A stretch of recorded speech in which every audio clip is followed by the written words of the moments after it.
Bonjour à tous, dans cette vidéo nous allons étudier un troisième type de transmission numérique sur fréquence porteuse.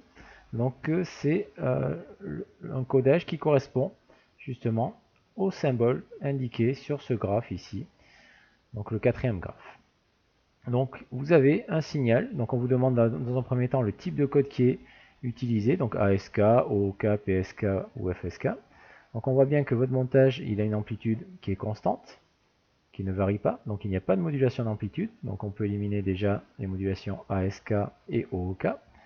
Et vous avez ici une continuité de phase, donc il n'y a pas de saut de phase, donc il ne s'agit pas non plus d'une modulation PSK.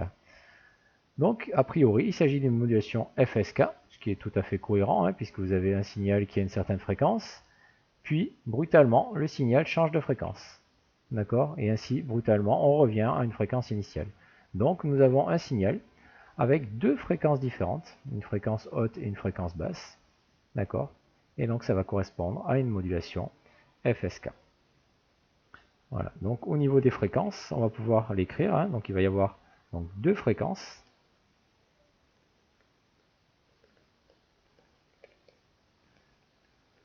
Donc la fréquence la plus élevée, donc je vais essayer de le matérialiser sur le graphique. Donc au niveau du graphique, nous avons donc une période et un petit peu plus pour faire deux périodes. Donc on va appeler deux fois la période T2. Voilà, donc on aura une fréquence F2 qui sera dépendant, qui sera égale à 1 sur T2. Et donc on aura deux fois la période T2 qui sera égale, donc si on mesure ici, donc on va être environ à 2500 microsecondes, c'est-à-dire 2,5 millisecondes. Donc vous avez une période T2 qui sera égale à 1,25 millisecondes. Et donc la fréquence correspondante, que je vais appeler F2, va être égale à, donc à 1 sur T2. Donc 1 divisé par 1,25 millisecondes, ça va vous faire une fréquence qui sera égale à 800 Hz. Voilà, donc nous avons un premier symbole qui correspondra donc à un signal sinusoïdal de fréquence 800 Hz, donc on va appeler F2, et d'amplitude 5 volts. Voilà, donc ça c'est le premier symbole. Ensuite, donc on va essayer de déterminer donc, le deuxième symbole. Donc le deuxième symbole, alors je vais essayer de regarder ici au niveau du graphique, de la même façon.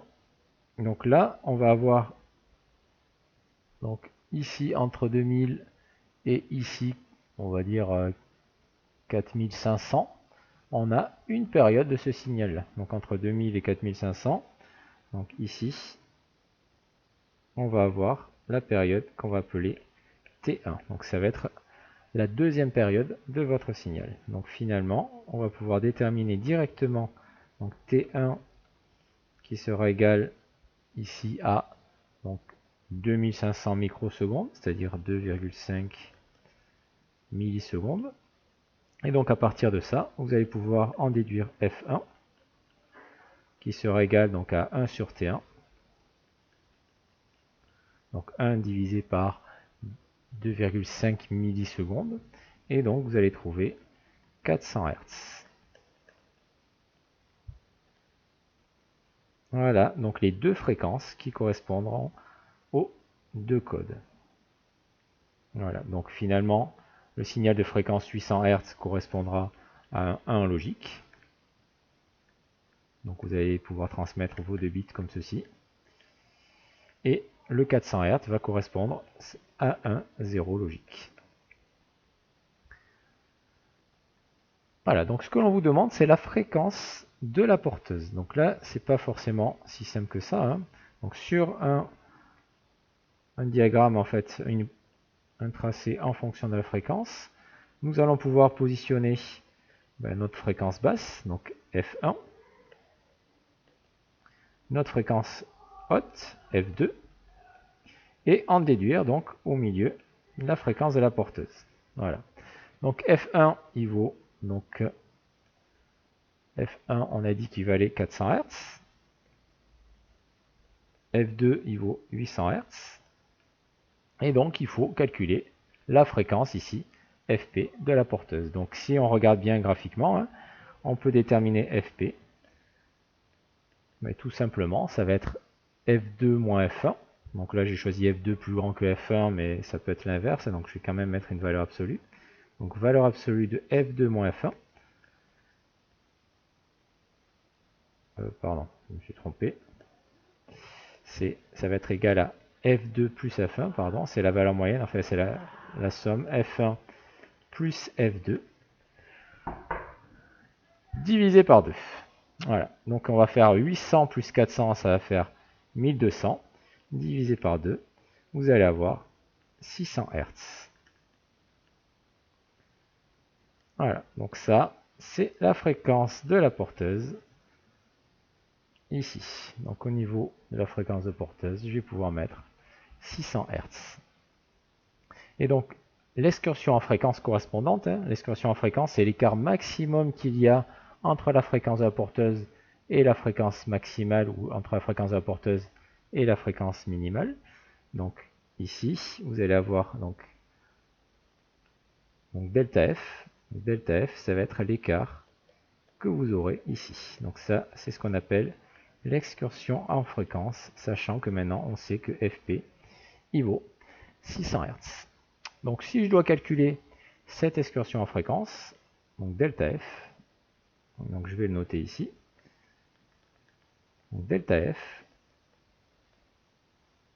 donc soit je fais F max moins Fp, d'accord, soit je fais donc F2 moins Fp, soit je fais Fp moins F1, soit je peux utiliser 2 delta F qui sera égal à F2 moins F1. Voilà, donc le delta F, c'est l'excursion en fréquence, on peut ici le représenter aussi entre la fréquence minimale et ici votre fréquence de la porteuse. Donc delta F, ça va être égal à F2 moins Fp. Donc ça fait 800 moins 600. Donc nous avons une excursion en fréquence qui sera égale à 200 Hz. Donc delta F égale 200 Hz. Donc ça, je vais pouvoir le mettre au niveau du logiciel ici. 200 Hz. Voilà. Ensuite, donc l'indice de modulation. Donc l'indice de modulation au niveau des transmissions numériques. Donc on va pouvoir écrire la définition. Donc l'indice de modulation, donc je vais l'appeler par exemple bêta. Et donc par définition, ben, ça va être égal à F2 moins F1 divisé par la rapidité de modulation. D'accord? Donc je vais d'abord calculer la rapidité de modulation. Donc la rapidité de modulation, si on fait un calcul rapide, donc la rapidité de modulation, R, donc va être égale à 1 divisé par la durée d'un symbole, sachant que ici la durée d'un symbole, vous voyez, donc ici vous avez 8 symboles, donc ici dans notre cas, vous avez 8 symboles qui seront égales à 20 000 microsecondes, c'est-à-dire à 20 millisecondes. Donc ça fait que la durée d'un symbole est égale à 20 divisé par 8. Donc ça fait que la durée d'un symbole est égale à 2,5 millisecondes. Voilà. Donc si la durée d'un symbole est égale à 2,5 millisecondes, ça veut dire que la rapidité de modulation grand R, donc ça va être égal à 1 divisé par 2,5 millisecondes, et donc nous allons obtenir 400 baux. Voilà pour la rapidité de modulation. Donc ça, je le calcule ici. Donc on a ici 400 baux. Et donc il me reste l'indice de modulation, donc bêta. Donc j'avais déjà commencé ici à le traduire. Donc c'est F2 moins F1. Donc si on a choisi F1 supérieur à F2, bon, on va mettre une valeur absolue. Et donc bêta, donc F2 moins F1, ça va vous faire 800 moins 400, donc ça fait 400. Divisé par R, on vient de calculer également 400. Donc on aura un indice de modulation bêta qui sera égal à 1. Voilà, donc ici au niveau de l'indice de modulation, je vais mettre bêta égale 1. Et donc il ne me reste plus qu'à déterminer le code associé. D'accord, dans le code binaire associé justement à ce graphique. Donc lorsque on a une fréquence à 800 Hz, on a un bit qui correspond à 1. Et lorsqu'on a une fréquence basse de 400 Hz, on a un bit qui est égal à 0.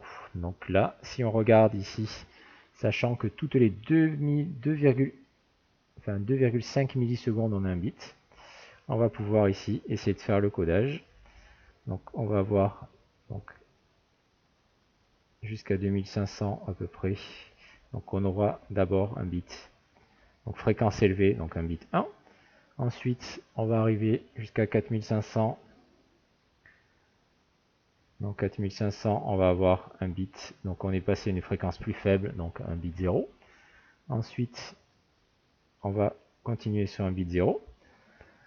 Ensuite on a 2 bits à 1, donc 1, 1. On repasse en basse fréquence, donc là on va avoir plusieurs bits à 0. Donc là on avait 5 bits, donc il nous reste 0, 0 et 0. Donc voilà le code associé à notre graphique. Voilà, donc je vais le mettre. Le code binaire ça fait 1, 0, 0, 1, 1, 0, 0, 0. Voilà, donc je vais valider cette partie pour voir si ça fonctionne. Voilà, donc on a bien ce qu'on a trouvé. Fréquence de porteuse 600 Hz, rapidité de modulation 400 baux, excursion en fréquence 200 Hz, indice de modulation égal à 1, et le code qui correspond bien au code que nous avons déterminé. Voilà, merci à tous de m'avoir écouté, et donc à très bientôt pour une nouvelle vidéo.